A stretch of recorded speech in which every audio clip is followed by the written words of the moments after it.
was going off dated information. I apologize. I just saw yours already.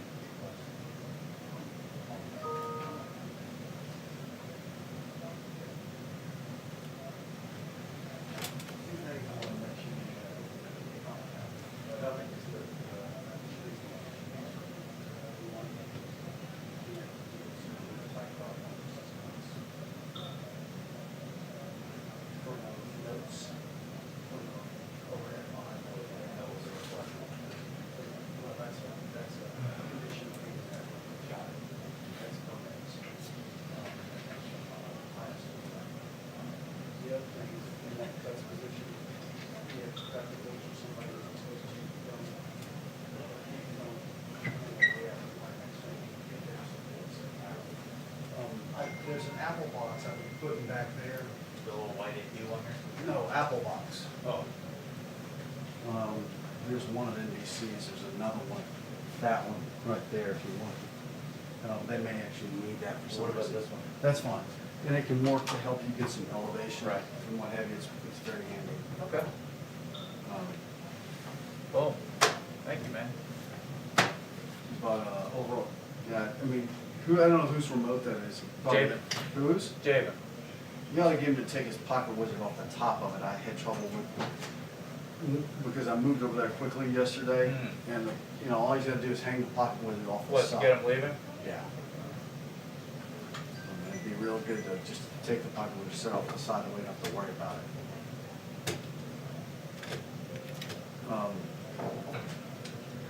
But you know, Dr. Burks often comes in and stands right here. Okay. So And so, yeah, don't do, you know, give her some real estate. The other day, Chip was holding the camera up. Be mindful they're using some of these cameras up here. Okay. Chip was holding his camera up Blocking. and started coughing. Chip, Sorry. yeah, I watched her visibly recoil. Not good. Yeah, he needs to take that off that. Just hang with that. Set it on top of the bag. Okay.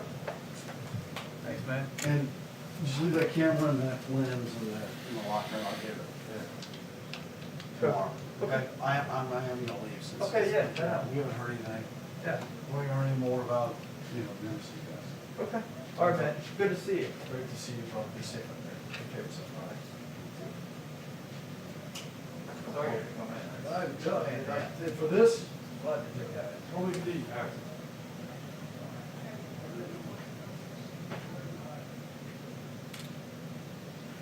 Oh, come on.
I don't know.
Oh, there's leaves everywhere.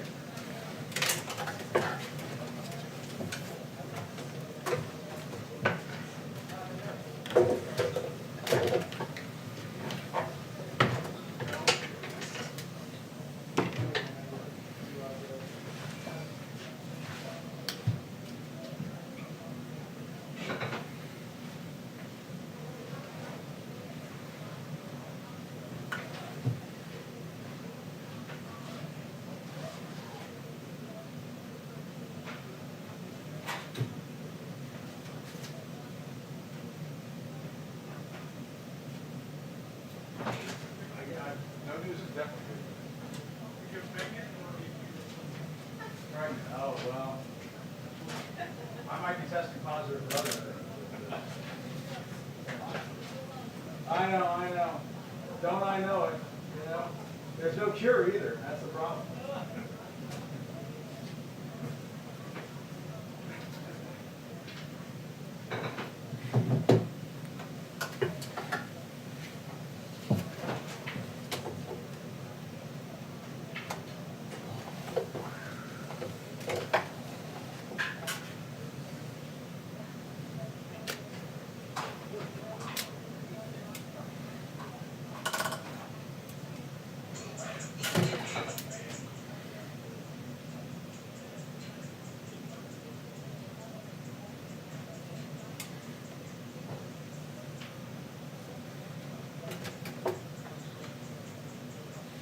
Still there, Jonathan?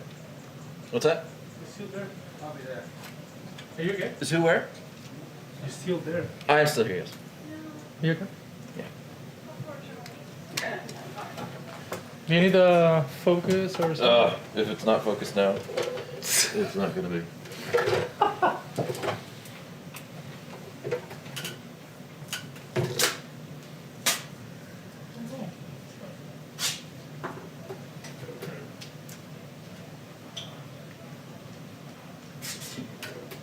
Hey, how's it going?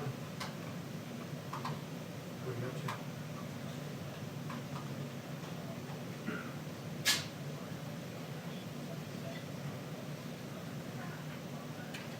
Never remember that way.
the lights were.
So it got pushed at 6 p.m.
Brian, can I borrow you for 2 seconds? What do you need?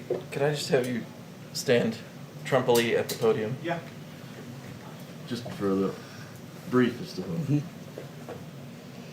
That is perfect. Thank you very much. Sure.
west coast of Florida? Oh. East coast, Sarasota. Kinda like that area. Yeah. Well, there's, well, I don't know. Sure. I was looking at like the flood maps in Tampa. It's like, jeez. All that stuff's down. It's like, yeah, I mean, yeah, they flood insurance. I'm sorry. No, I know. You read that flood insurance. I already paid my flood insurance long enough to solve it. Yeah. And, you know, I saw it go up, and I never hit on it. That one sucks, right? You know, it's hard. Jeez. That's what it is. It's not what I can't afford today, it's that I don't want to have, I don't want that to happen in the future. Right.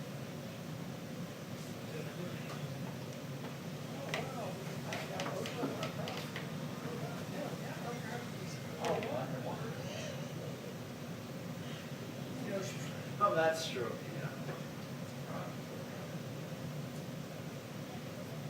And it's probably another problem I have to worry about throughout my time.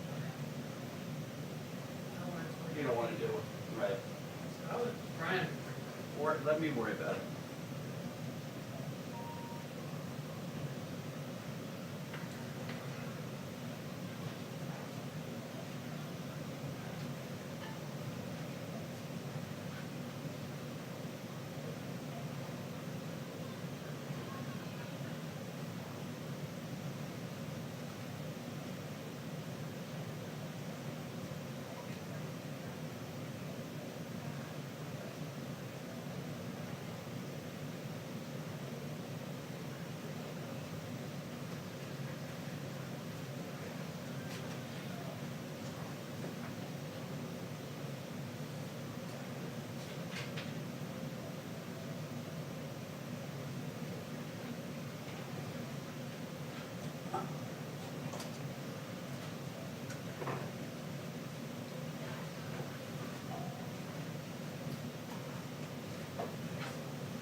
It is windy. I'm on a windswept now. Where's that agent's jacket, shoe jacket?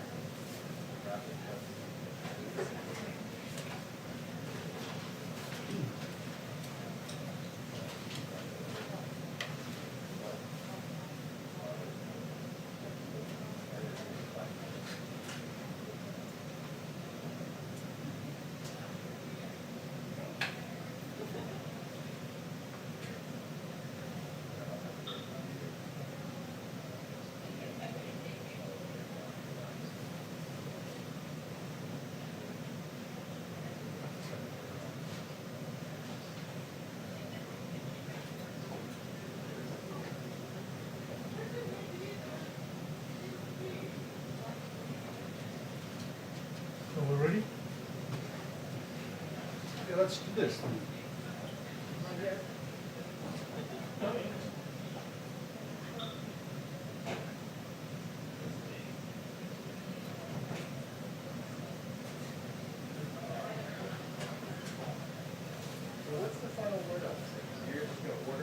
I've been going out of here. I just went out.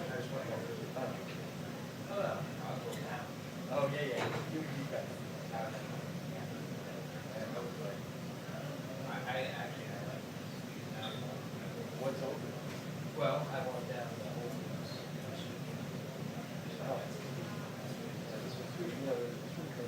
They're close. That one's close. That one down there. Where's that up? Just walk down and Pennsylvania. Yeah, Pennsylvania, and then it's like where the Chick-fil-A is on at the GW campus. It's like the road branches like that. It's right there. Chick-fil-A's open. Up those six.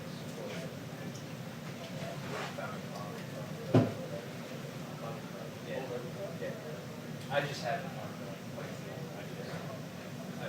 But it's nice to have one. Oh, yeah. You know, I've been going out there to watch the theater, like a walk.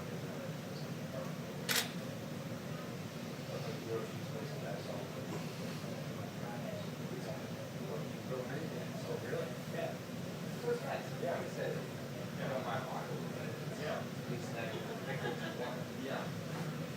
It's gotta be easier for them too. Quite a lot. Well, that's right. I don't know. For one or two people, right?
Go out to the range later on? They say you should cover your mouth, your nose, and your ears. I never thought about that, you're right. See no evil. And your any goggles too. Yeah. Fully covered. I'll wear my reading glasses. You're reading the Yeah. No, you haven't heard of them. Well, I'll be, yeah, I'm gonna do another light check. Actually, I'm not listening to anything. I don't know why you're talking about. No music, no shit. Yep, got your knee. That's good. Right, pick up.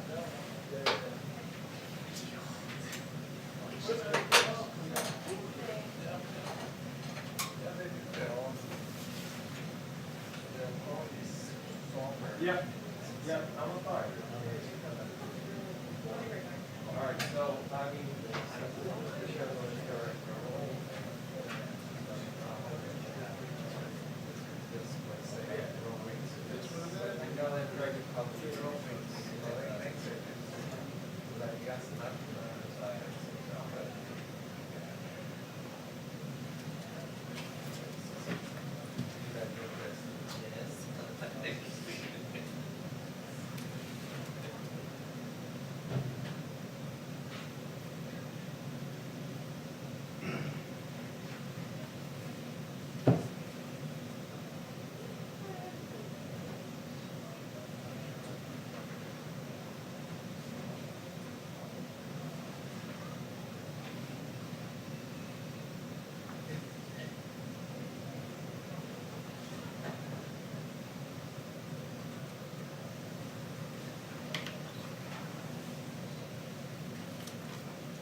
Now you're ready. Yeah. You just never know how long these are gonna be. Yeah. It's kind of hard to sit and stand. You know what? You don't know anything. Don't know which is the better option.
Yeah.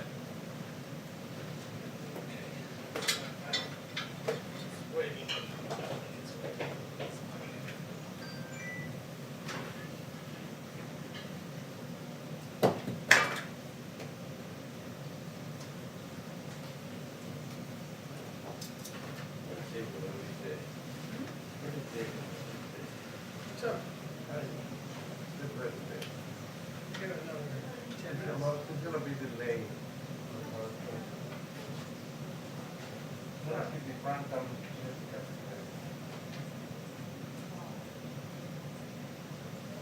Yeah. You're right. Zombie serious.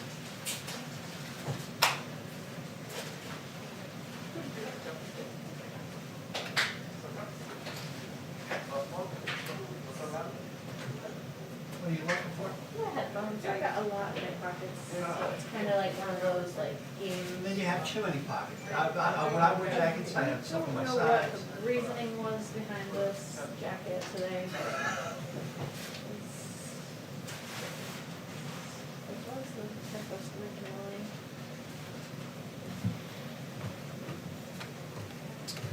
Where are you gonna put it? Oh, Mostly head on. Oh, right. I should really. Well, today and tomorrow is supposed to be chilly. 10 more minutes. 10? Hold it. But I mean, it could, might not start on time, Right. so it'll be at the interval.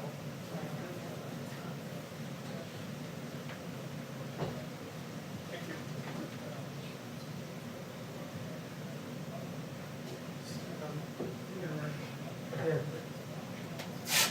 I'm in that corner.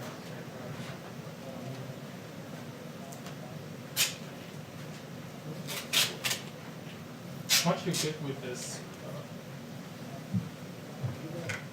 I'm gonna be good with this. Oh, okay. Thank you so much. What you are? Here. That's the toilet paper, man. Hey. Sorry, did I get you? Did I get you? Yes? Thanks, my brother.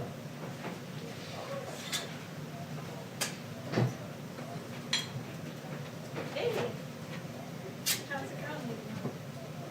Good. I realized I don't think I got my headphones, and I don't know if I should come and get those or what.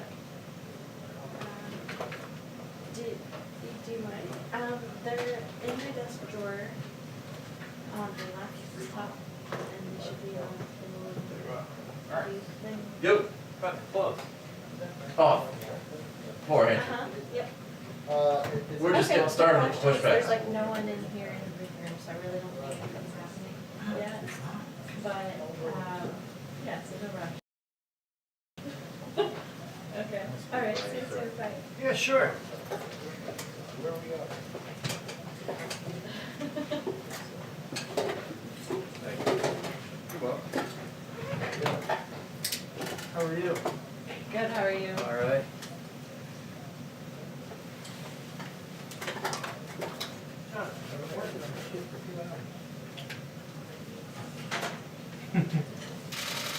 Hello. Am I being sassed?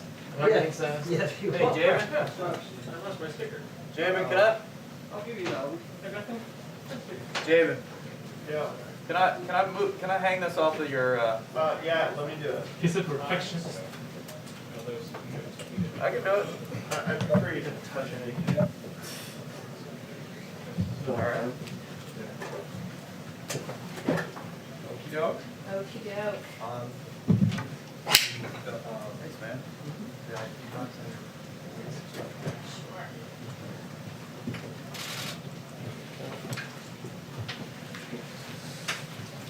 You good, Ernst? You need me to stand somewhere? You can if you want. Yeah, that works.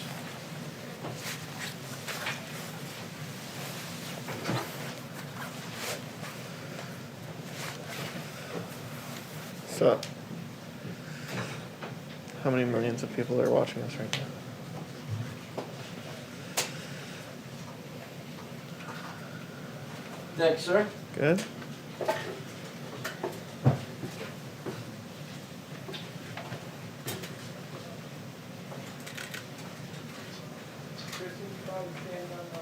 Yes, sir, sorry, it's tangled up.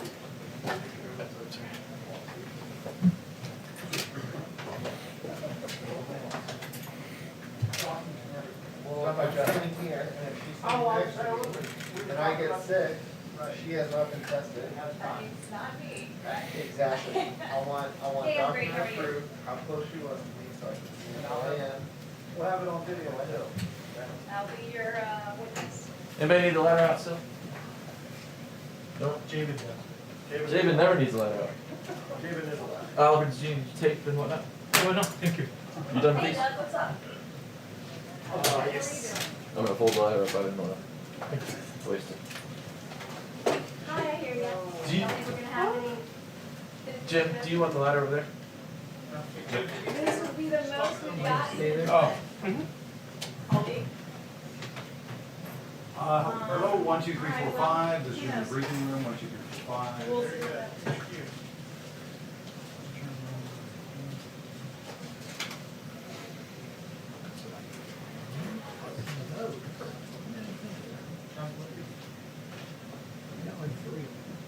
We're not allowed to hug each other, son.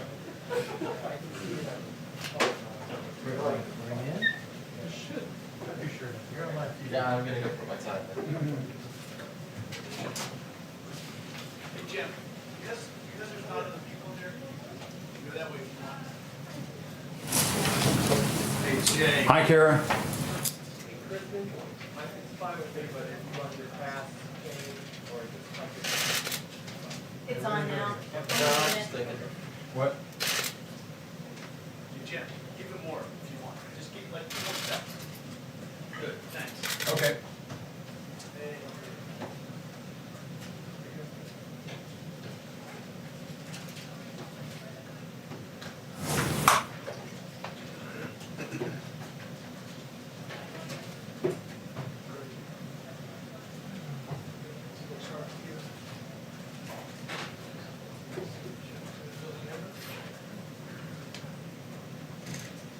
This far enough over, Jay?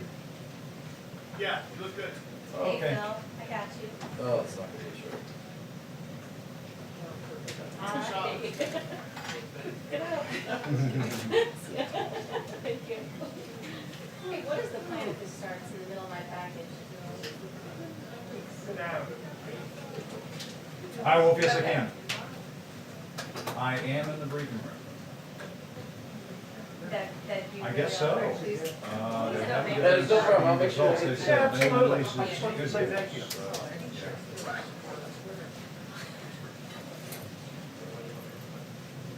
And I did not have X minus there when I was talking to Wolf, but he just, this is what we're doing. Anyways.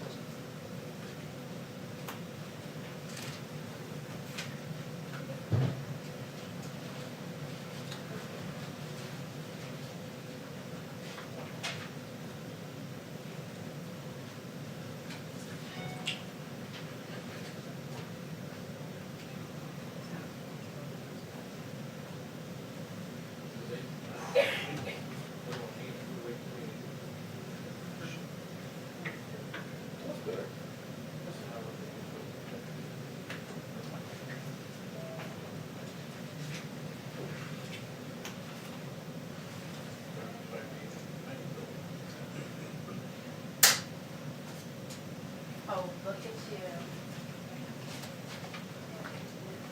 That's like, So fancy.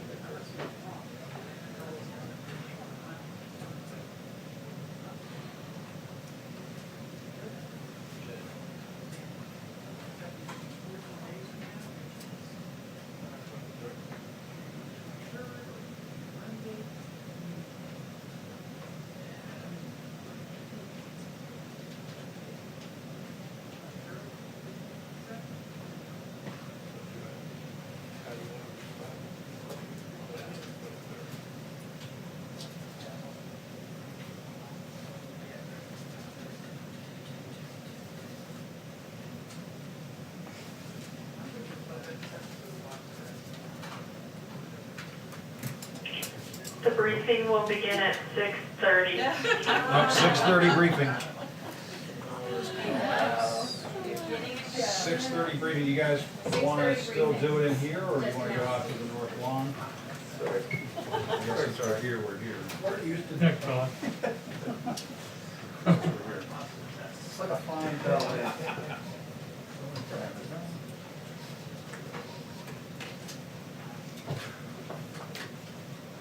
Just stay here, okay.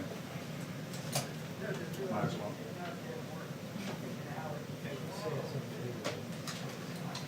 But it's not. I bet it, I think it's because of these results that we haven't been told. Nobody's been told anything.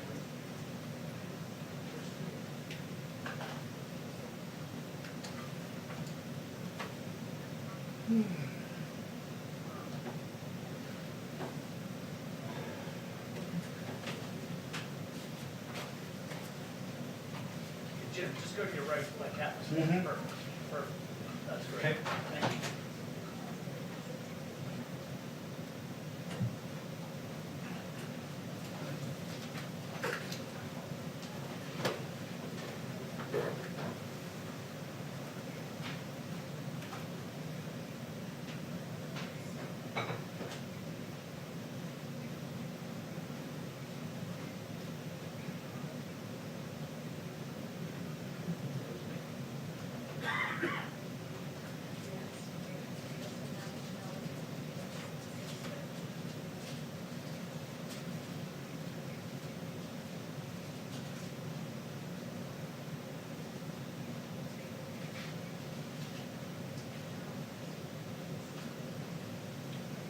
Hey, Charlene.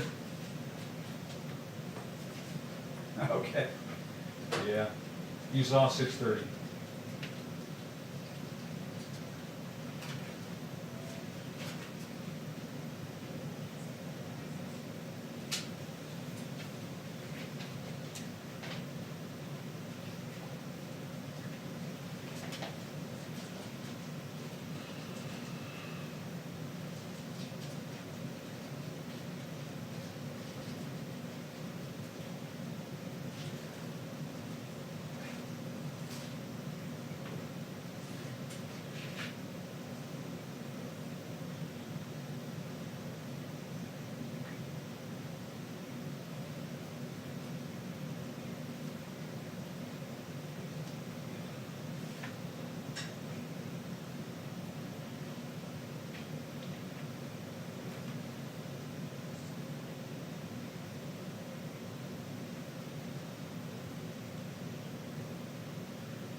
Good evening, Brett. For the very first time tonight, in order to be in the room for tonight's briefing, you had to get one of those rapid coronavirus tests. And these are the same kinds of tests that are going to be absolutely critical to reopening the economy. And just this afternoon, the White House's top economic advisor, Larry Kudlow, said he believes that that will likely happen sometime within the next 4 to 8 weeks.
That's right, Wolf.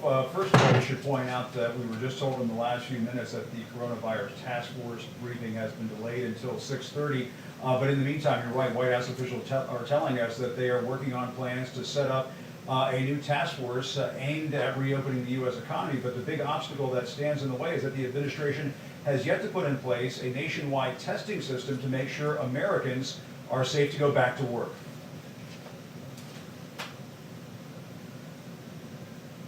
Yeah, I didn't have mixed minus there, guys, just FYI. Now, at least part I of the can hear myself reason that this talking. briefing has been delayed is because we're told President Trump either is on a conference call or he was on a conference call with Russian President Vladimir Putin and the King of Saudi Arabia discussing a deal to end the oil price Okay. war between those two countries. So we are now told that this briefing is set to start at about 6:30. Clearly a lot to ask President Trump when he steps into the room tonight. Brett?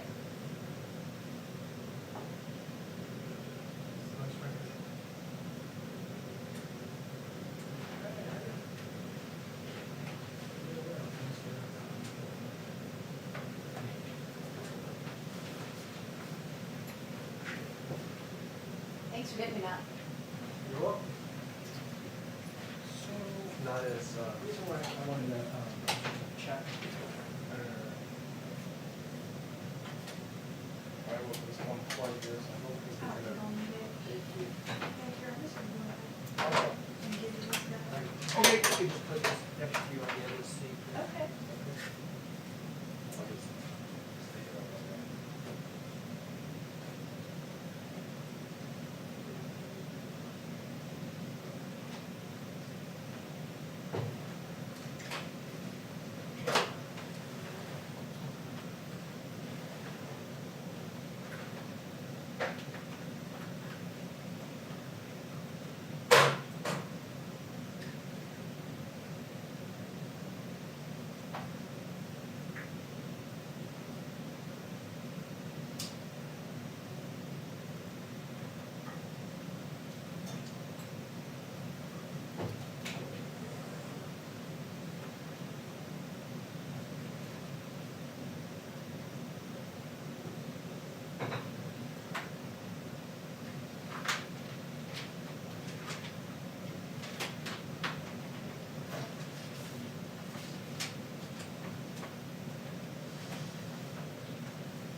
And it's a new day in the White House briefing room. Earlier this afternoon, the White House doctor's office asked that all correspondents and technicians who work with the various networks, reporters who work for various news outlets undergo the coronavirus test. They did this earlier this afternoon.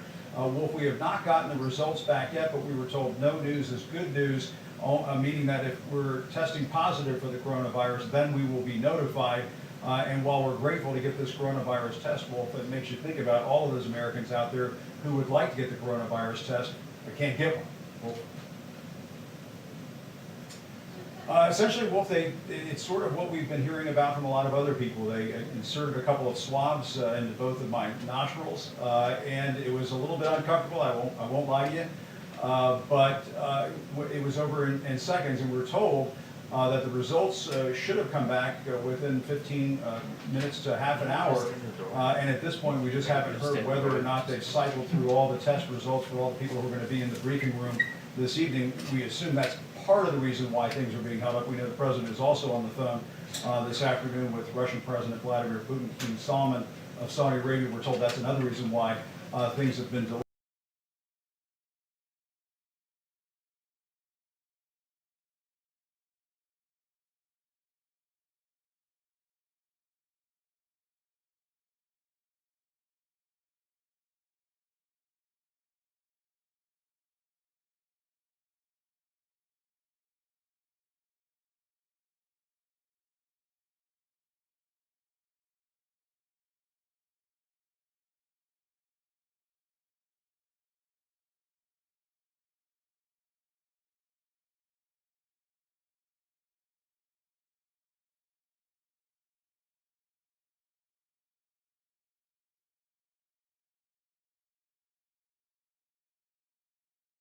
but no question about it, it's an uneasy feeling to undergo a medical.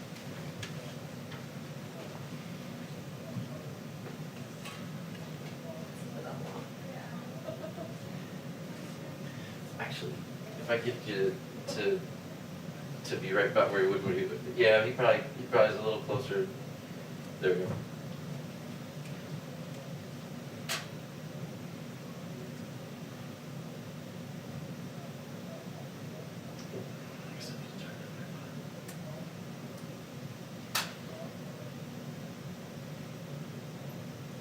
Thanks, sir.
We don't need it longer today, do we? God,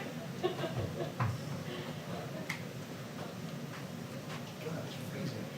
I know.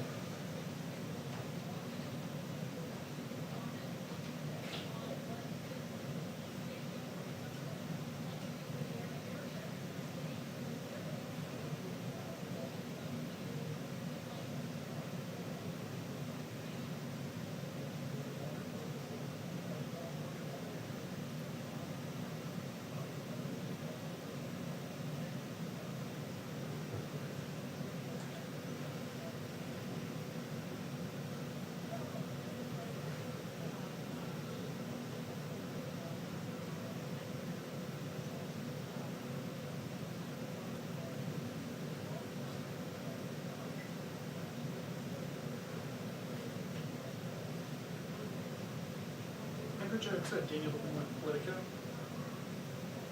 Hey, good, how are you? So I called Richard, he said I should call you. I was wondering about these two people who, were being brought on. I was just wondering what positions they were for. This is Jennifer Arangio. And sure.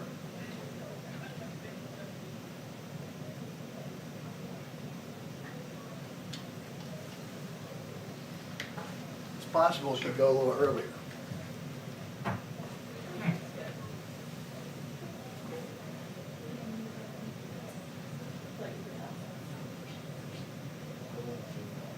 What's AA mean? I added to it. Darren O'Reilly sent me that. He's like, hey, I'm directing. Yeah. Cool. Okay. Again? Just sitting down now. Oh, okay. Yep. I'll email that. Yep. Thank you.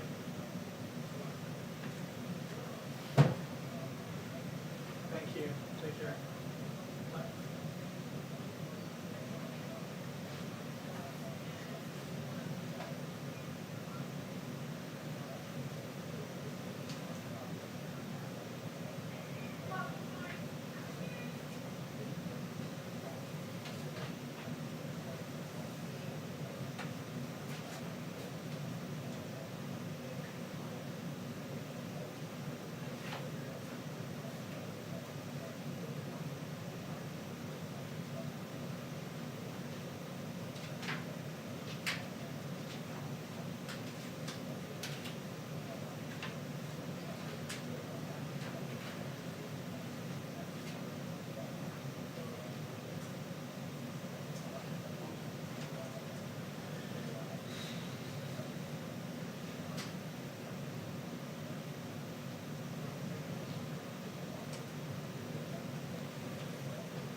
but David's one. David? What? David looks like he's 15. That, Doesn't he? He and Brett look the same in that split, except Brett was like 25 years older and facelift. Yeah. Oh, my God.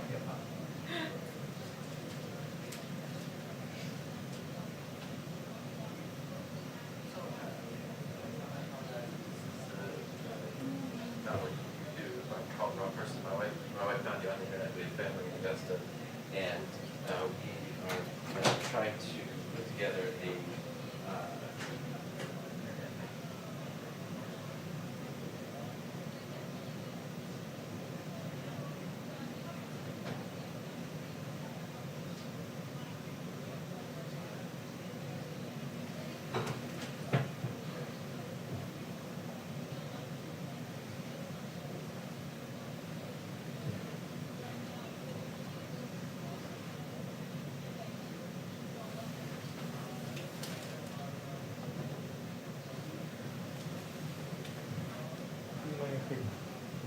We could have, Mike back? One second. Sure.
The briefing will begin in 60 seconds. Let's type it now.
If you close your eyes for a second, they'll make it look like you slept through the whole thing.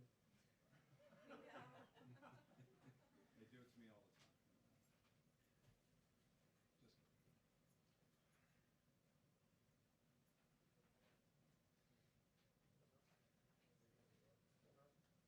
and did you know they gave us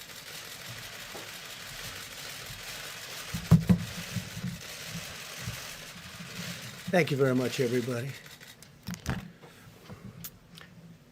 I'd like to begin by saying that we just completed a meeting with the Secretary of Treasury, Steve Mnuchin, and Secretary of Transportation, Elaine Chao, on proposals regarding the airlines and the airline business. And we're working very closely with a lot of different people. We'll be probably putting out a proposal and giving them some of the details, some of the very powerful details over the weekend. It's moving along quickly. The airline business has been hit very hard, as everybody knows, and we are going to be in a position to do a lot to help them so that they keep their employees and they save their businesses. And that'll be taking place, I think you can say, over the weekend. We may even have discussions with some of the airlines or all of the airlines over the weekend. And I think it's going to be a very acceptable package. It's a very big package and a very acceptable package. It'll be good for our country, good for the airlines, good for a lot of people. Likewise, I just spoke with the president of Russia, Vladimir Putin, and the king of Saudi Arabia, King Salman, and we had a big talk as to oil production and OPEC and making it so that our industry does well and the oil industry does better than it's doing right now. It's the numbers are so low that there'll be layoffs all over the world. There'll be certainly layoffs in this country. We don't want that to happen. We built a great energy business in the United States. So we have tens of thousands of jobs. We had a very good talk. We'll see what happens. But as you know, OPEC met today, and I would say they're getting close to a deal. We'll soon find out. So that was a conversation we just had. So we had a busy hour and a half. And let me begin by expressing my sincere gratitude to the American people. Millions of Americans are making profound and difficult sacrifices in their own lives because they know it will save the lives of countless others, and that's exactly what it's doing. You see what's happening and where we are, where we stand, and hopefully we're going to be opening up. We can call it opening very, very, very, very soon, I hope. Together, our people are writing one of the most noble chapters in the proud history of our nation. Americans are also encouraged to learn that Boris Johnson, Prime Minister, has been moved out of intensive care. That's a tremendous statement. And we continue to pray for him and his fast recovery. That's a very, very positive development. As the New York metropolitan area continues its battle against the outbreak, the full power of the federal government is there to support them. As you know, the Javits Center has now been fully converted into a 3,000-bed hospital, one of the largest anywhere in the country. And by the incredible professionals, I have to say the Corps of Engineers, what they can do is just incredible. They've done a fantastic job, and they're building nationwide 21 temporary hospitals and care facilities, adding 17,000 hospital beds. And they did that all within a very short period of time. It's incredible what they've done. Army Corps of Engineers and FEMA has been fantastic. Our sweeping airlift operation to keep doctors and nurses supplied with protective equipment. Project Airbridge continues to expand with more than 24 flights already completed and 49 additional flights now scheduled in the near future. So that's been very successful, and that gear and those outfits are being handed out. As they arrive, they're going directly to point. The American medical system continues to perform beyond our highest expectations, reminding us that the United States is blessed with the most advanced health care and the most skilled healthcare workers anywhere on the planet. Other countries are looking to what we're doing, and our testing operation has now become far and away the most sophisticated and the best anywhere. And we want to thank all of the heroes on the front lines as they fight to save American lives. We're at the top of the hill, pretty sure we're at the top of the hill, and now we're going downward. In some cases, we've already started that process. Earlier today, I spoke with hundreds of mental health leaders and advocates from around the country to discuss the vital work and the vital work they're doing. We had the top doctors in the country, some international doctors. Mental health, big factor. Not only has the virus inflicted immense physical suffering on many people, but also mental and emotional suffering as well. Even though we're staying physically apart, no American is alone, and we're all in this together. But the mental health doctors and experts, it's a very great call. It was a very interesting call. They're working very hard. We're also seeing encouraging signs in our race to develop breakthrough treatments and therapies. Pfizer revealed today that it has found a promising new treatment that might prevent the virus from replicating, and that it hopes to begin testing in clinical trials very soon. It's going to be very, very soon. They have great feelings for this particular therapy, and they think that a lot of good things are happening through the FDA's Coronavirus Treatment Acceleration Program. 19 therapies and treatments are now being tested, and 26 more are in the active planning or clinical trial. So we have 19 therapies being tested currently, and 26 more are in the active planning for clinical trials. That's a big statement. That's a lot. Trials for Gilead's anti-rival drug remdesivir continue, and the company has also expanded emergency use for new patients, getting good early results, by the way. The companies that manufacture hydroxychloroquine are massively ramping up production. As you know, many people are recommending strongly Z-Pak be added, the Z-Pak, and also zinc. And the federal government continues to build our stockpiles and distribute millions of doses for doctors to use as they see fit. And I'm pleased to inform you we're just having a lot of good things are happening, but we'll have to see how that all works out. But we've purchased and we have stockpiled millions and millions of doses, and We're distributing it. Some states want it very badly. Michigan, we just sent a lot to Michigan and other areas. I'm reporting today that we passed 2 million tests completed in the United States, first time.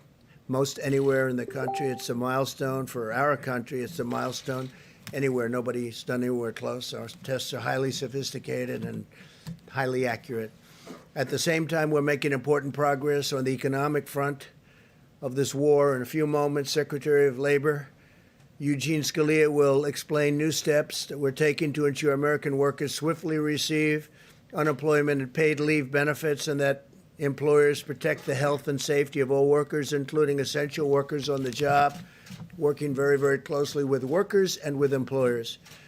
To provide further economic relief, the Federal Reserve announced this morning that it will provide up to $2.3 trillion in support to businesses, states, and local governments. $600 billion in loans will be available for mid-sized businesses with up to 10,000 employees, and $500 billion will be available for states, counties with over 2 million residents, and cities with a population of over 1 million.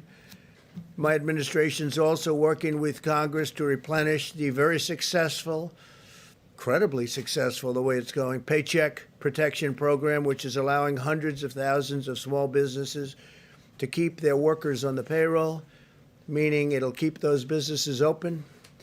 We need both Democrats and Republicans to come together to get this the legislation completed, and it looks like it's on its way, but we need both. And it should be for people that are working, for the workers. And if you look and you see, we have a lot of people that are affected by that, and it's a very positive development, so we have to get a bipartisan approval of that, and hopefully that'll happen today. The Department of Education is also announcing the availability of more than $6 billion in emergency grant funding to assist college students impacted by the cancellation of classes and the suspension of housing. A lot of people had a lot of things suspended. Housing is one of them. Previously, we waived student loan payments for 6 months. So student loan payments have been waived for 6 months, and we'll discuss it after that, may go further. Although this medical war has separated our citizens for a period of time, it's also united our entire nation. I think I can say, like almost never before, Americans are moving forward with common purpose and shared resolve, determined to vanquish the virus and lift our nation to even greater heights. We are supremely confident in the magnificent future that awaits the American people. And with that, before I invite our Vice President, our great Vice President, and Gene Scalia to speak, we'll take a few questions, and then I'm going back into negotiations on oil and on airlines. Yeah, please.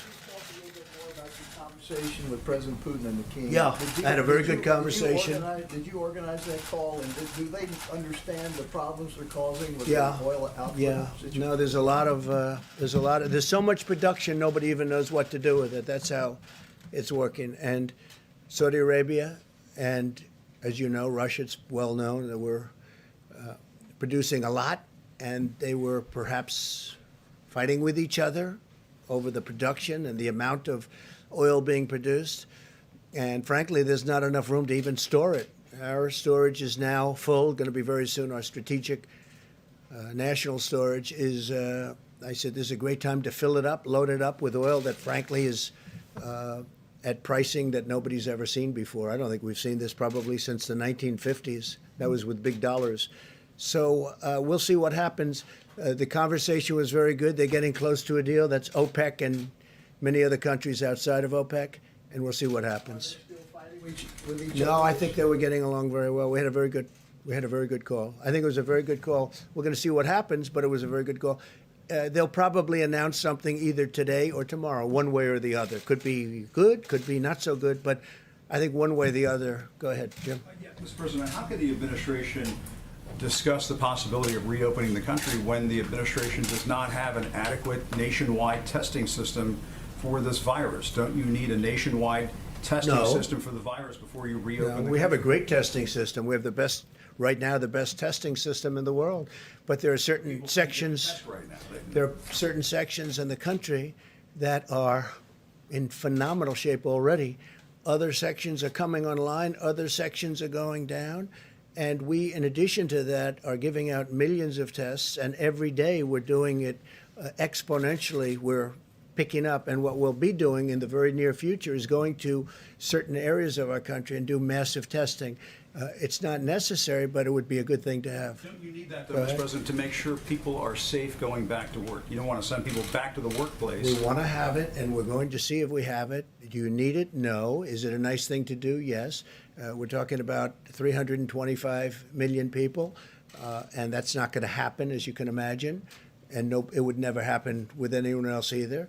Other countries do it, but they do it in a limited form. We'll probably be the leader of the pack. Please. Mr. President, what do you say to the 16 million Americans, more than 16 million Americans who have lost their jobs in the last 3 weeks and fear that the economy won't just bounce back, like you said? Well, I think the economy is going to do very well. Now, that's just my feeling. It's a strong feeling. I've had good, proper feelings about a lot of things over the years, and I think we're going to do well.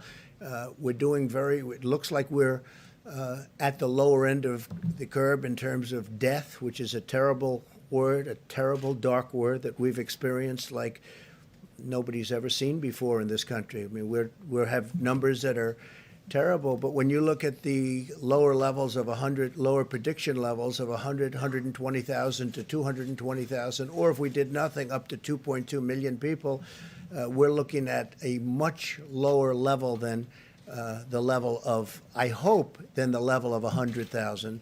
So we're going to see. We're going to have to, you can never do anything about the people that lost their loved ones and lost their friends, and I mean the great friendships. And I'm not sure a lot of people will ever be the same, but I think our country, from an economic standpoint, will end up being stronger than ever. We have tremendous stimulus. We have tremendous stimulus plans. We have things in the works that are going to really, I think, fire the country. I think that what's going to happen is we're going to have a big bounce rather than a small bounce. But we will be back, and I think, honestly, I think our country's going to be back from an economic standpoint. Again, you can never replace the people that were lost, and to their families, certainly you can never do a thing like that. But we will have succeeded in many ways, hopefully keeping the number way below our minimum numbers, and also from an economic standpoint. You know, we met with the mental health people today, and that takes this has taken a tremendous toll mentally on a lot of people. And I think we're going to open up strong. I think we're going to open up very successfully. And I'd like to say even more successfully than before. Please. Thank you, Mr. President. Oil is trading today at about $23 a barrel in New York. Where would you want to see the price? Do you want it at $30, $40, $50 a barrel? Well, I want to see it where there's a certain market, but I also don't want to see it where people have no idea. You know, we'll be opening up areas for storage of oil, massive areas for storage of oil, because oil today is not selling. And what happened is the virus knocked out 40% of the market. Immediately, you know that, you know the number, 40%.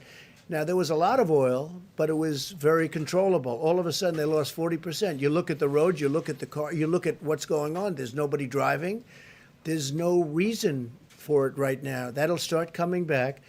But we are storing millions of barrels of oil that nobody thought would even be possible. Frankly, ships turned out to be a good business for some people because they're filling up tankers, sending them out to sea and not saying where to go. They're just sitting out there loaded up with oil. So we want to save our energy in this country. We want to make sure that our energy companies, businesses, and employees, workers, remain strong. So that's how I'm involved. And I think that's going to happen. So right now, if you look, you're probably talking 23, 25. If they announce a deal, we can get it up. We need a minimum number so the companies don't go out of business. So they're not going to lay off all of these energy workers who are important to our country. And, you know, we're now energy independent. We could do something where we only used our oil. But I think the long-term benefit is to be able to just go with the market. And it's going to work out. It's all going to work out. If you looked at 3 weeks ago, as you know, as we talked about it, 3 weeks ago and 2 weeks ago, this was catastrophic. I think it's really hitting bottom, and I think that, I mean, we've had a bottom, but now at $23 and $25 and probably heading up. At the same time, we save our energy, and we also produce great, cheap energy, and we save our jobs. Yeah. I want to ask you about the Paycheck Protection Program, because every day we're hearing from small business owners who are telling us that their banks don't know how to access this money, they're trying to apply, they can't figure it out. So where does the fault lie? Does it lie with the banks? I don't think there's a fault. They're doing record numbers of dollars. They're dealing with many community banks. They're dealing with Bank of America, Citibank, a lot of Wells Fargo, as you know, is very much involved. And they're dealing with the bankers. Can't go that quickly, but I'm hearing it's a very, very successful rollout. They did want changes in applications. They want changes in loan requirements, et cetera. But they're taking billions and billions of dollars worth of loans. And in the very near future, the banks will be relieving the money. They'll be paying out the money. Yeah, please. Sure. Are you still expecting the USMCA to take effect on July 1st? And considering the fact that the auto industry is hurting these days, are you ready to postpone the Well, we have a application of the deal. new rules? Yeah, the deal is with Canada, the deal is with Mexico. We have a deal. And obviously, the deal is different from the standpoint that production will be lower. But we have a deal. It's a signed deal. It's a deal that's one of the worst deals that we've ever had was NAFTA, one of the worst trade deals ever made by any country anywhere. We'll be terminating that. And the new deal is a great deal for our country. So that's something. Now, again, we get hit by the virus, and we'll see where that all goes. But certainly car production is going to be down for a little while. But ultimately, good for our farmers, great for our farmers. We'll be helping our farmers, by the way. We have money going out to our farmers in the pretty near future having to do with, you see what's happened. The farmers got hurt very badly by all of this. People are eating less from the standpoint that there's no restaurants are open, no businesses are open, no hotels are open. They'll start to come back. But we're going to be helping out our farmers. Yeah, please. Postpone the new auto ahead. regulations. Thank you, sir. Philip Wegman, Real Clear Politics.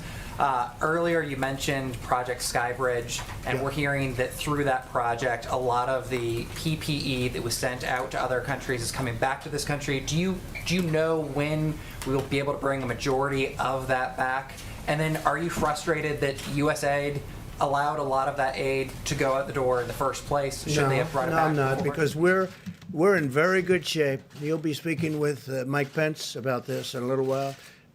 You look at the hospitals, you look at what's going on. Yesterday I spoke with the governor of Louisiana. I'm saying, do you think we need that extra 1,000 beds that we're in the process of building? We are really in good shape. You're not hearing people are needing ventilators much. In fact, we're going to start helping other countries with ventilators. We're going to end up having a lot of ventilators for future should something happen for hospitals, ideally to keep and have. But no, I think we're in very, very good shape. We have calls with governors all the time, and the governor's in very good shape now. We have sent billions and billions and billions of dollars between ventilators, equipment, protective equipment, masks. We have 500 million masks coming. 500 million from one group. 500. It'll be 300 million and 200 million over a short period of time. No, I think we're in very good shape. Please. President, speaking of testing, some experts, including Scott Gottlieb, have talked about 750,000 tests per week being needed before the economy is opened. Can you address that? Do you agree with those numbers? If not, how many tests per week do you think we should have before the economy is open? I don't like using the word needed because I don't think it's needed, but I think we're going to try and hit a number like that. That's a very high number, but we're going to be trying to hit it. And we probably might be able to do that. Please, go ahead. Prove that, sir. Go ahead, please. Thank you, Mr. President. Today, the Democrats pushed for more rescue money for states and hospitals, which are complaining that they need it to fight the coronavirus pandemic. Do you think hospitals and states need this money? Would you support I do, something and like I that? do support something, but I support it for the next phase. It's much simpler in the next phase, whether that phase is infrastructure or whatever. So I'm going to leave you now with Mike Pence and with Eugene Scalia, and if you would I look forward to seeing you tomorrow. We'll see you tomorrow. We have I think, a lot of very big news to report. We've had a tremendous day between, I believe, what's happening with the energy industry, and I believe what's happening with airlines. I look forward to seeing you. Thank you very much, everybody. Thank you. You still have not gotten the evidence of widespread voter fraud. Well, good afternoon, everyone. At the present moment, we have now cleared more than 2 million tests across the country. And I'm pleased to report we're testing more than 100,000 people a day now.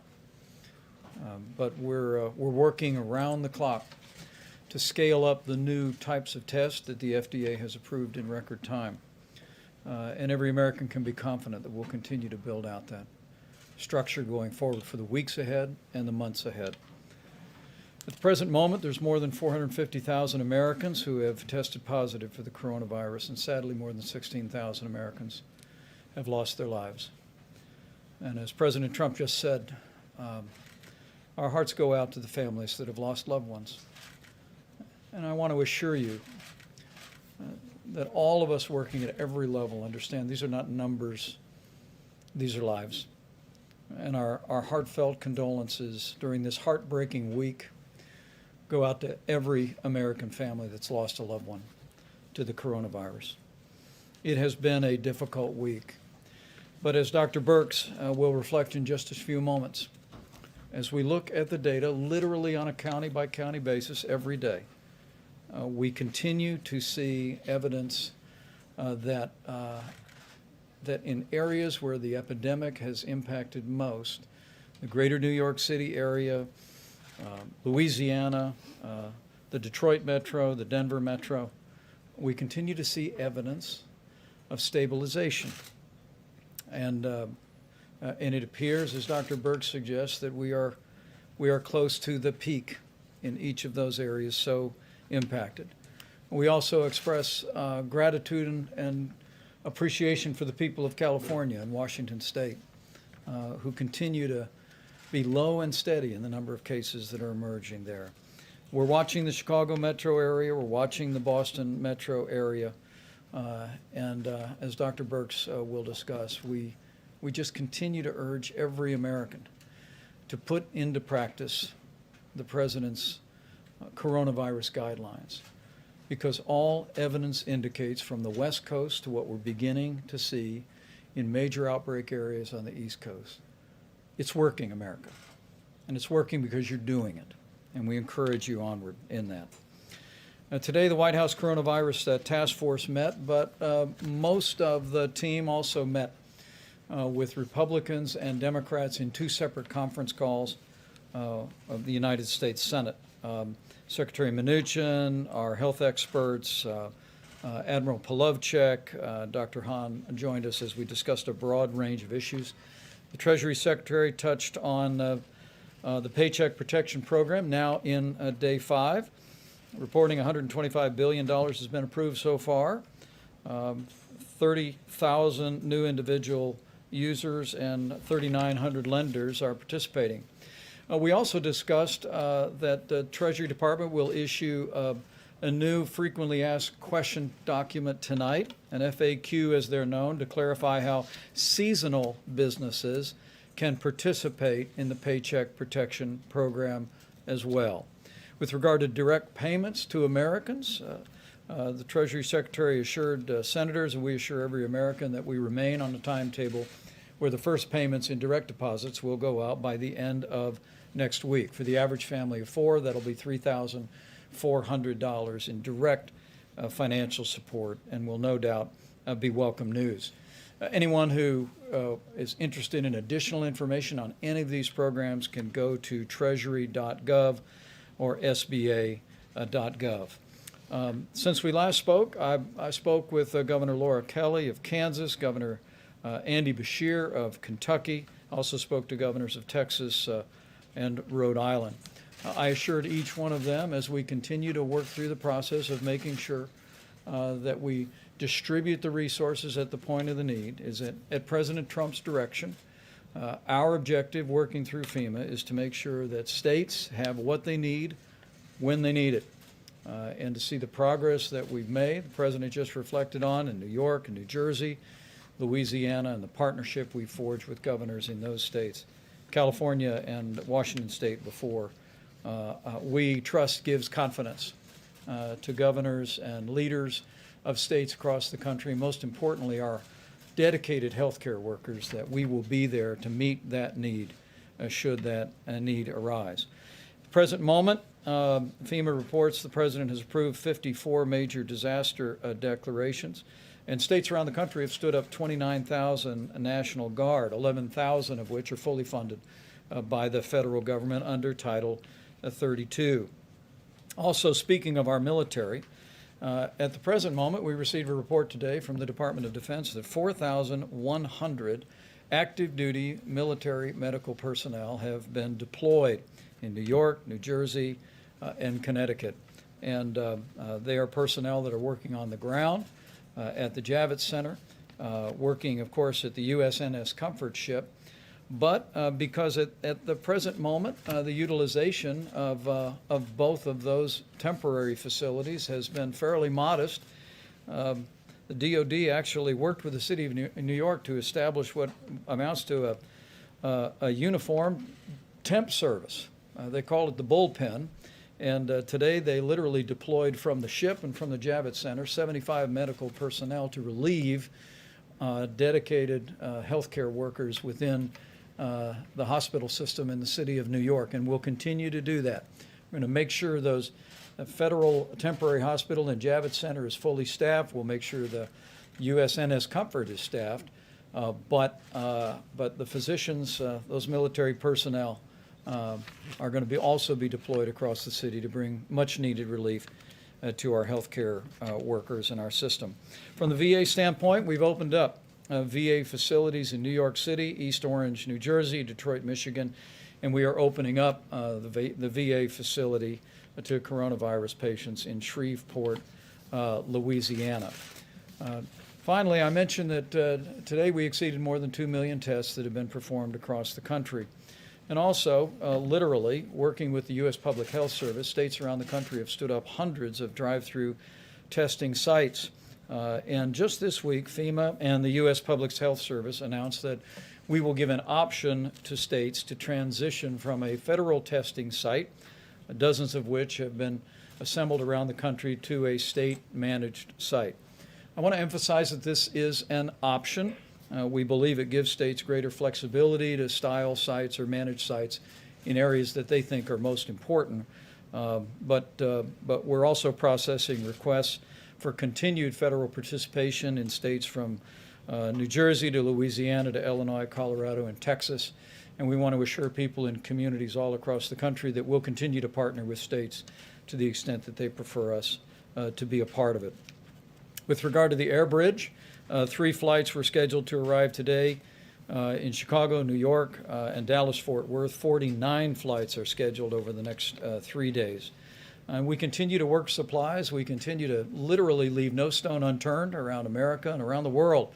We're literally in the process of acquiring tens of millions of supplies that are being brought into a distribution system organized out of FEMA and focused on the areas most in need. We're also bringing real innovation, and at the White House Coronavirus Task Force today, we tasked the FDA and CMS to review the feasibility of allowing hospital workers to use cloth gowns for performing procedures. It was observed that 20 years ago, most physicians and most surgeons wore cloth gowns every day and laundered them, but it's transitioned to disposable gowns.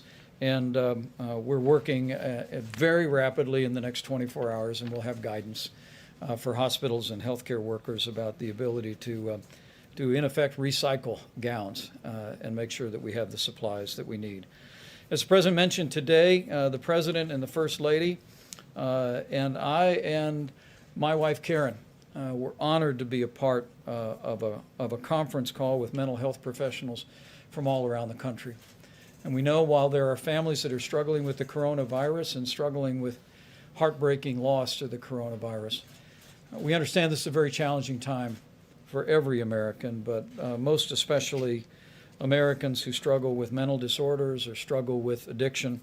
And the President brought some incredibly dedicated people together to make sure that they know we're with them. Early on, the President expanded access to telemedicine, and we've also issued guidance for using technology to remain connected to social support groups.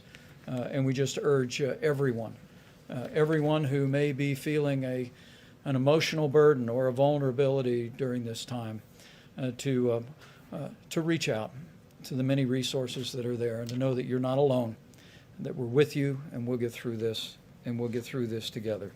So despite heartbreaking losses that continue this week in communities from New York to New Jersey to Louisiana, there are signs of progress and hope abounds. The reality is that we see new projections from the experts. And if the projections are right, it's because it's working, America. It's because the American people are putting into practice the social distancing, caring for their neighbors and their loved ones and their family members, and putting their health first. And we just want to urge every American to continue to put those principles and guidelines into practice every day. With that, I'm going to invite Dr. Deborah Birx up for an update. And Dr. Fauci will hear from the Secretary of Labor, and we'll take a few questions. Thank you, Mr. Vice President. So I wanted to cover today not only what we're seeing across the United States, but some of the testing data to assure from the prior question, if we're testing, I'm sure you're following our numbers every day, and the amount we're going up, about 118,000 to 120,000 per day are being tested. So we're way over the 750,000 per week currently. We have some statistics. Now remember, we required this, thanks to Congress, to be reported. We have about 75% of that test data in now. About 1.5 million of those tests have been reported in. I just wanted to give you some ideas because sometimes we think that we're only testing in the hospitals, that this should give you an idea of the quantity and the types of tests that have occurred. So we've tested over 200,000 young people up to age 25. They have about 11% positivity rate.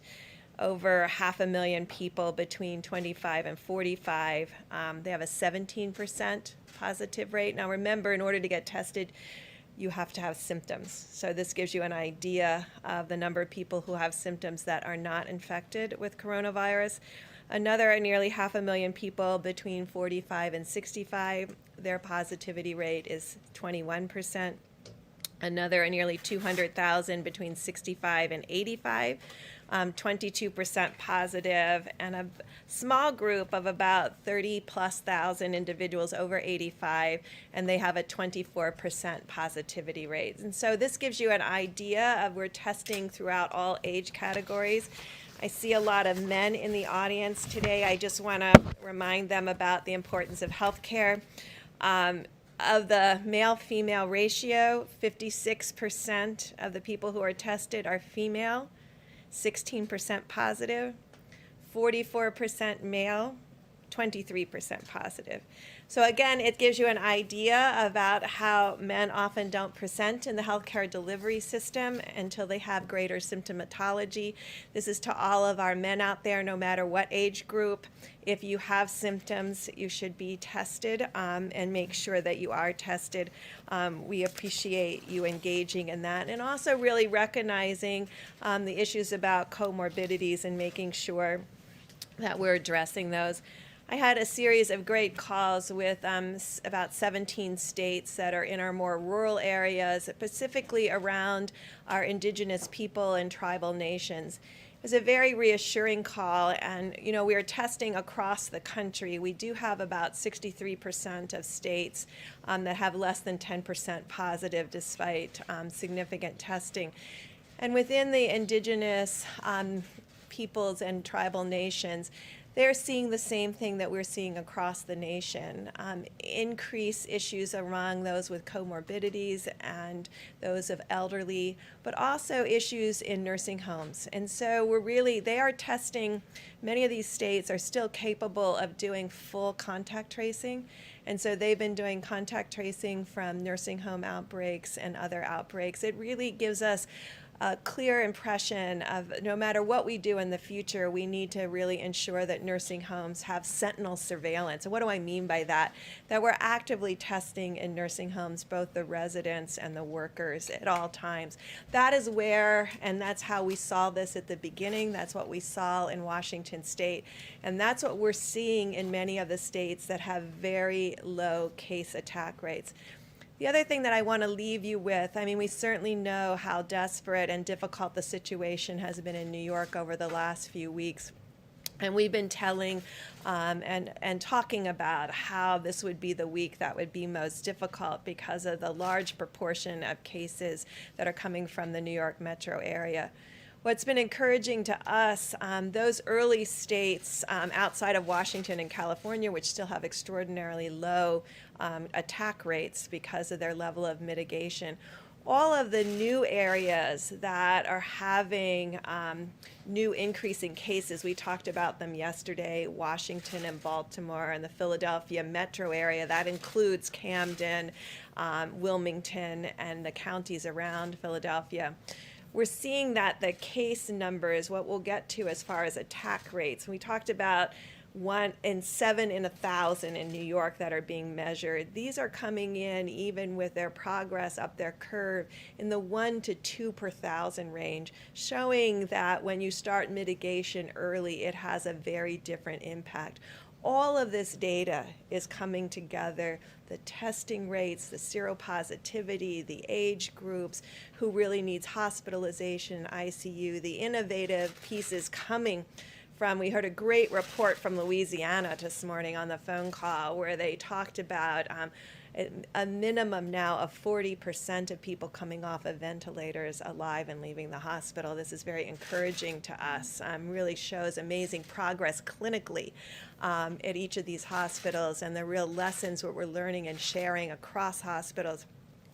But really shows us that the original outbreaks were very large, but the newer ones that we talk about in Washington and Philadelphia and Baltimore, it looks like their attack rates and the attack rates in Denver and some of these other states that we have been talking about are much lower than New York and New Jersey. And this gives us hope about really understanding how to integrate this information together, not dealing with a model, but the real life cases that are occurring and understanding how to move forward together to really have a different future. So thank you very much.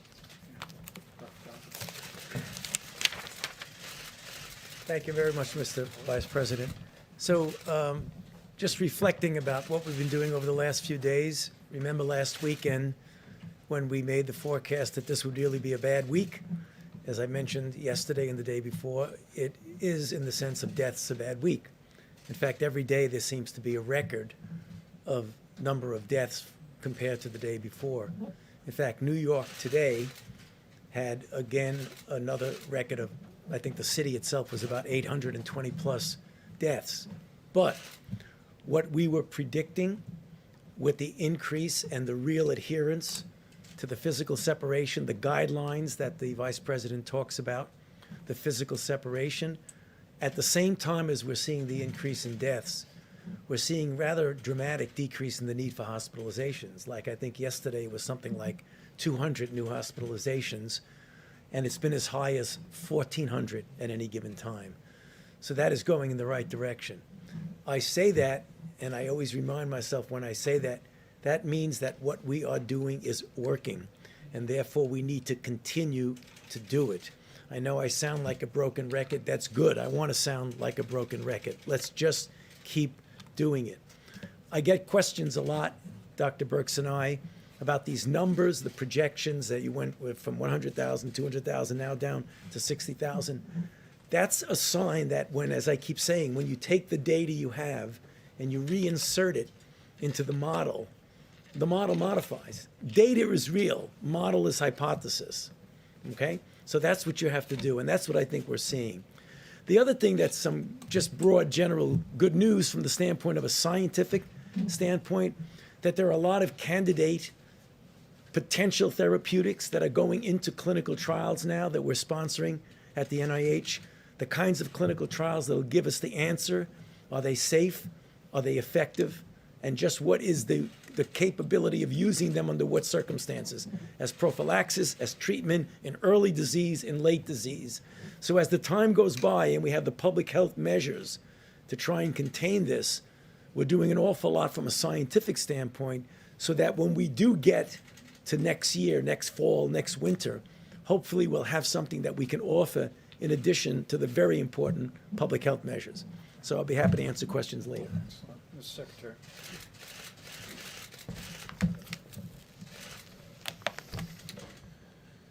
Mr. Vice President, thank you, and thanks to the task force, and of course thanks to the President for his leadership.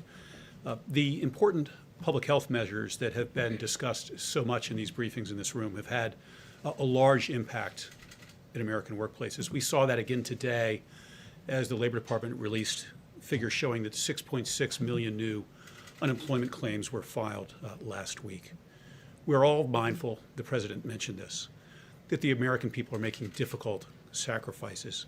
That has included being furloughed, laid off, or having a small business struggle.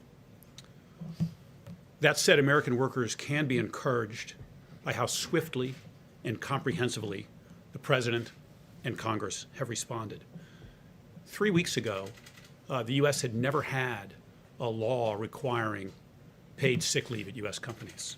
But 3 weeks ago, the President signed the Families First Coronavirus Response Act, which did provide paid sick leave, as well as expanded family and medical leave for employees at small businesses, with those small businesses being reimbursed dollar for dollar for having provided that leave. Last week, we at the Labor Department issued rules to implement these leave requirements of the Families First Act, and we've been in near constant contact with employers and employees to help them understand the law, and in a number of cases already, to help workers get the leave that they were entitled to.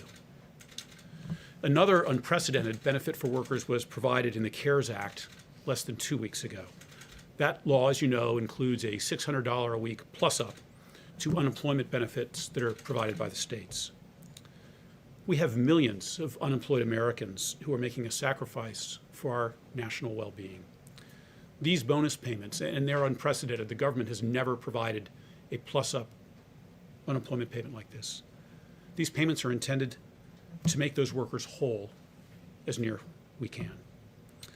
This temporary benefit is available not just to employees, but also to the self-employed and gig economy workers. Before the President signed the CARES Act, gig workers, independent contractors were not available for unemployment compensation. Today they are. At the Department, our team has worked day and night to enable states to make this benefit available. I'm pleased that a number of states are now making those $600 additional weekly payments. More states will follow in the coming days. How long it takes will vary by states. Some states' systems will take longer. But we at the Department will continue to support them. We have already dispersed $500 million to states to help them with their systems and making these payments. We have another $500 million that we're ready to release. And for workers who don't get this benefit when it's first due them, states will be able to catch them up later when their computer systems are able to make these payments. Let me add that we're also mindful at the Labor Department that many Americans remain in the workplace, including on the front lines in our hospitals, as well as our emergency responders. My department's Occupational Safety and Health Administration, or OSHA, has been providing guidance to employers and employees on coronavirus since the early days of this health emergency. We are fielding and responding to calls from workers worried about their health, and sometimes from workers who believe they've been illegally disciplined by their employer for expressing health concerns. We will not tolerate retaliation.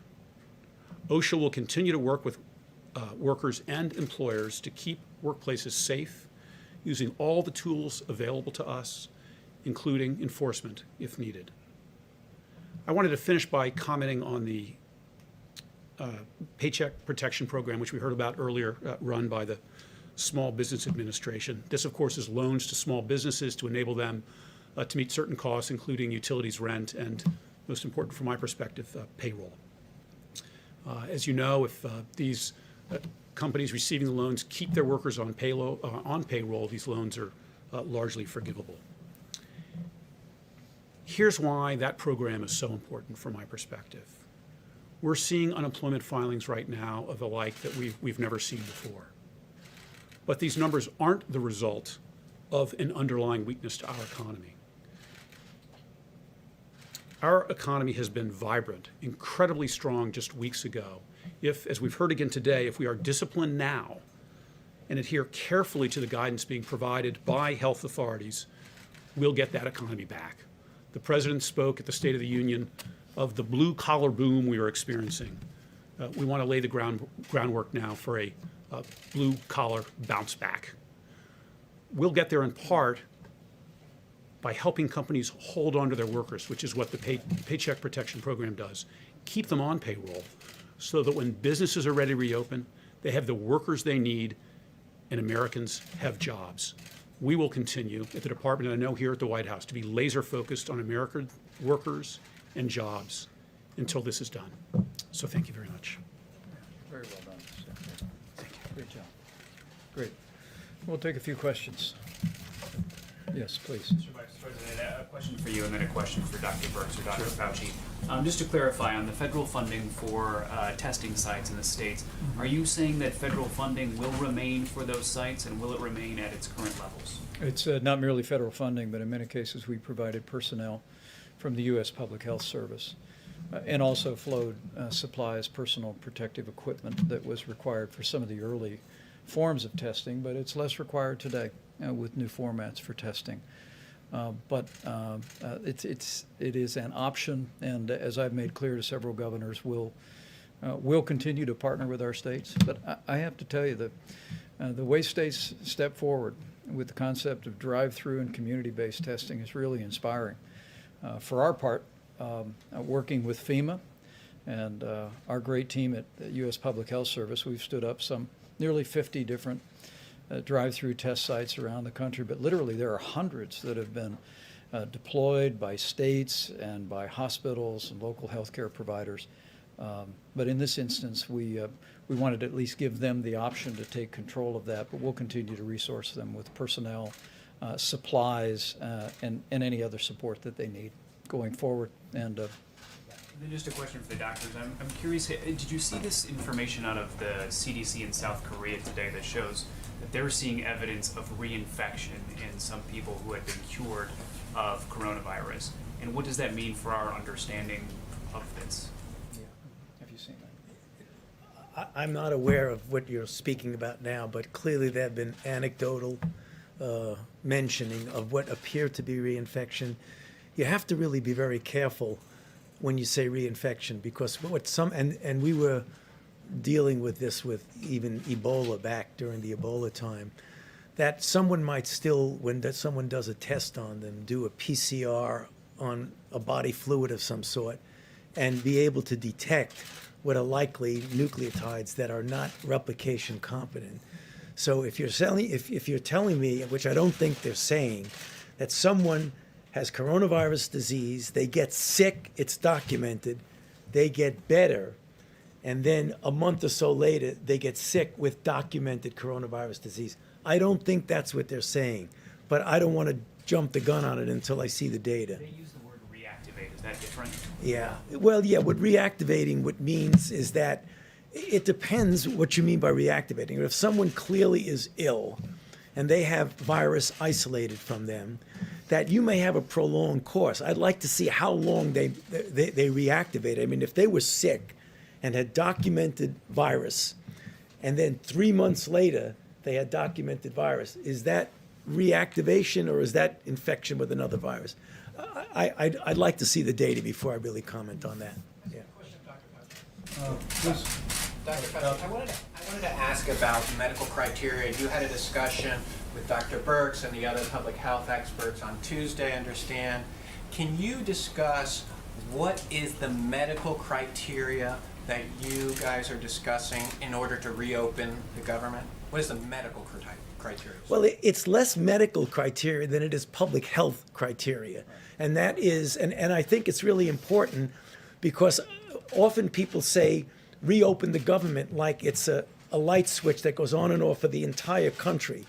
We have a very large country with really different patterns of disease and outbreaks in different parts of the country. So it's not going to be a one-size-fits-all. It's going to be, what is the kinetics of an outbreak? Is it on the way down? Is it essentially out? Is it still smoldering and possibly going up? I think you're going to have to take it individually. And Benchmarks that you're looking at, though? I mean, are there some numbers that you're looking at, some data that you would like to see? What would you like to see before that happens? yeah, well, I will allow Dr. Birx to come up with just my own opinion. I don't think they're going to be benchmarks that are going to be consistent from one to the other. For example, I would not want to pull back at all in New York until I was clear that that curve really was doing what we've seen in other countries, a very steep decline down, and we had the capability, if there was a resurgence, of having everything in place to be able to do the containment as opposed to struggling with mitigation with what we've been doing. That's different than a relatively smaller city, town, or whatever you, in the Midwest or mountain regions, which is generally very well controlled. What I would want to see, do we have the capability of doing the isolation, contact tracing, and suppression of it? So it really varies differently. So I don't think there's one medical criteria. But Deb, if you want to speak to it. Thank you. It's what I tried to cover in the brief presentation I gave. In talking to the 17 states that have indigenous populations and tribal nations and discussing with them what they were doing generally and what they were doing specifically through the Indian Health Service, they discussed the ability to find new cases and doing full contact tracing. And so they have strike teams. They are very well organized. You don't hear about them every day, and that's why I wanted to call them out. They are really doing amazing work at their public health institutions with their governors and their mayors, and they are in full contact tracing. Yes, they're doing social distancing, but they're also doing full contact tracing and understanding all aspects of their epidemic. So we're looking at those pieces, as well as when I was talking about blunting, really when you're starting to go up that curve, having that unbelievable blunting where you only get evident attack rates, and I want to be very clear about that. When we see cases, these are symptomatics that have been diagnosed. There's clearly, we believe, people we don't see. And that's why the antibody test is going to be helpful to us to really define that.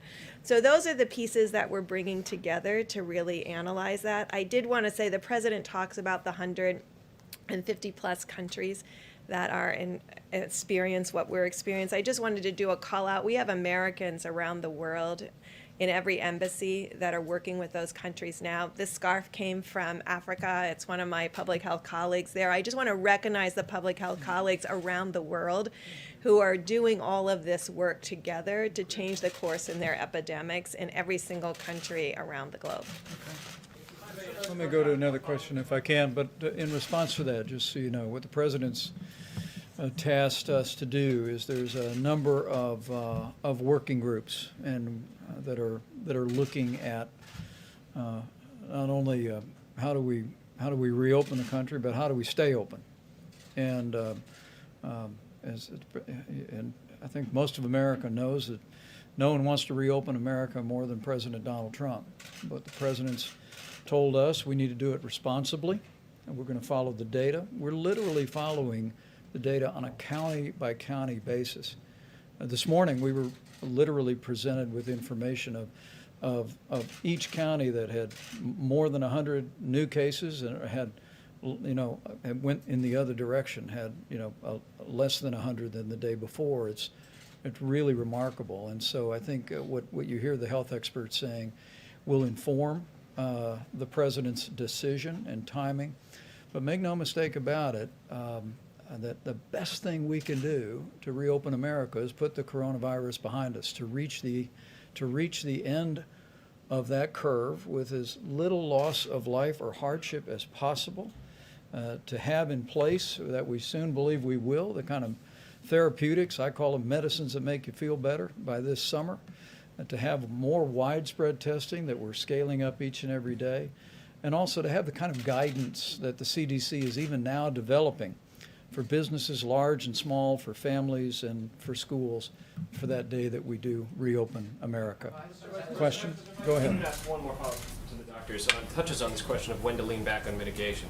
There is a study out of Los Alamos this week that I hope you've seen. It's on the CDC website that looks at this question of R0, which is a technical term that you understand that has to do with the reproductive rate of the virus. The study shows that the R0 for coronavirus isn't between 2 and 3, as had been thought before, but it's actually closer to 6, which means that one person on average is infecting 6 others. So with this information, how does that impact the model? How can you begin to think about when to reopen society if it's more contagious than we thought before? Well, I can tell you as the layperson on the stage, Go for it. we have known from the beginning that this is at least 3 times more contagious than the flu. And I believe that that fact alone has informed our projections and the modeling, but now I'll let the experts respond.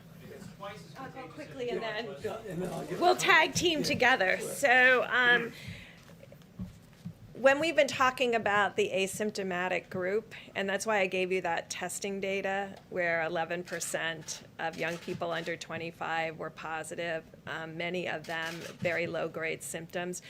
What we will be triangulating for you is the testing data with hospital admissions, and then you'll be able to start seeing spectrum of disease. Because what you're not seeing in spectrum of disease is people who never even think that this is something significant, that what they have. We're seeing the significant cases. In testing, you can see that we're getting a lot of people in with symptoms aren't positive. And so really finding out what is the R0. Is it 6? Is it 5? And the only way to do that at this point right now is to get the antibody tests out there and go into these places that had significant disease. When we talk about attack rates of 7 per 1,000 like New York and 5 per 1,000 in New Jersey, and test the healthcare workers, the first responders, all of the nursing homes for antibody, and really get to your question. Because right now it's still theoretic. We understand they're modeling this, and we will get the data to actually look at that. You will see what others have been presenting, so you presented the 6. What others are presenting, importantly, is they're modeling what's happening with mitigation, and they're publishing that the R0 with mitigation is approaching like 1.3 and 1.5. So that, think of what that is. If it was 6, and then with mitigation, we have it into the 1s. That really shows the power of the American people. No one has varied R0s like that without a vaccine.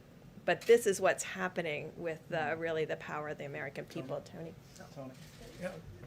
Ditto to everything that Dr. Burke said, but I couldn't help but thinking when you talk about, you know what the worst enemy of an R0 is? Physical separation. How about one more? But do we have One more. Go right ahead. testing capacity in the country right now to reopen in the foreseeable future? I mean, because the president talked about 2 million tests. Are we going to have the testing capacity needed to make Americans feel comfortable going back into their workplaces? I mean, it seems to me that is a pretty critical question at this point. People are not going to want to go back to work if they think their coworkers might be carrying the virus. If we're not testing enough, how do we know it's safe to go back? Well, I think the American people see the incredible progress that's been made after President Trump brought in the largest commercial labs in the world to scale testing, the likes of which we've seen. We are, as Dr. Burke said, well over 100,000 Americans being tested every single day. We have an antibody test that is coming online. Abbott Laboratories literally has thousands of machines across the country. We're working with hospitals and labs around the country to activate those machines for the 15-minute test. Do we have enough testing right now? Well, let me say we're moving every day toward meeting that moment. But let's be clear, reopening the country, as the president is very anxious to do at the earliest responsible moment, will be through a combination of facts. First would be that we are at the end of the coronavirus for most major communities. Another piece of that is that we have therapeutics for Americans to take medicines if they contract the disease. Another piece of that is guidance from the CDC to public institutions, to businesses large and small, about how to conduct themselves in a safe and a responsible way. And testing is also a piece of that. And as Admiral Joie has reflected, we are spending a great deal of time expanding testing today. Every single day there's more and more tests across the country. But we're also working to scale testing that as we move into this summer and move into the fall, we'll have the testing we need to do what these doctors call not diagnostic testing, which is to take a test of a person that has symptoms, but surveillance testing, so we can identify people that may have had it and may be immune, versus people people that we just need to know whether or not they were ever exposed or and were not exposed. How about one more quick question here, if I can? I think he had one right here, or I'll go to you in the back. Thank you, Mr. Vice President. In the next few weeks, the Supreme Court is set to rule on DACA and on the deferred action for childhood arrival, and about 30,000 of those people who are under that program are frontline healthcare workers. Is the administration in any way ready to protect them if the ruling comes in your favor and takes the protection out and they can no longer work in the health field as they're needed right now? Well, I think the president's been very clear on his desire to reach a solution on that issue with the Congress. But let me say, whether it be healthcare workers or people working in food supply, other people working in critical infrastructure, we're incredibly inspired by the way people across this country are stepping up to keep healthcare rolling and available. A high quality of care, even in areas deeply impacted by the coronavirus. And also, as we said the other day, hardworking people in our food supply, from the farmers to processors, to distributors, to truck drivers, to grocers. We received a good word that over the last several days, we've actually seen a significant drop with one major company in absenteeism. We issued new guidance from the CDC about how people who may have been within close proximity to someone who had the coronavirus could return to work before the 14 days if they didn't have a fever, if they tested themselves twice a day and returned with a mask. But the dedication of people to continue to work is truly inspiring. And I know as we go forward, we'll work through a broad range of national issues, but we're going to be incredibly proud for a long time by the way people all across this country responded to this moment. So thank you all very much. We'll see you tomorrow.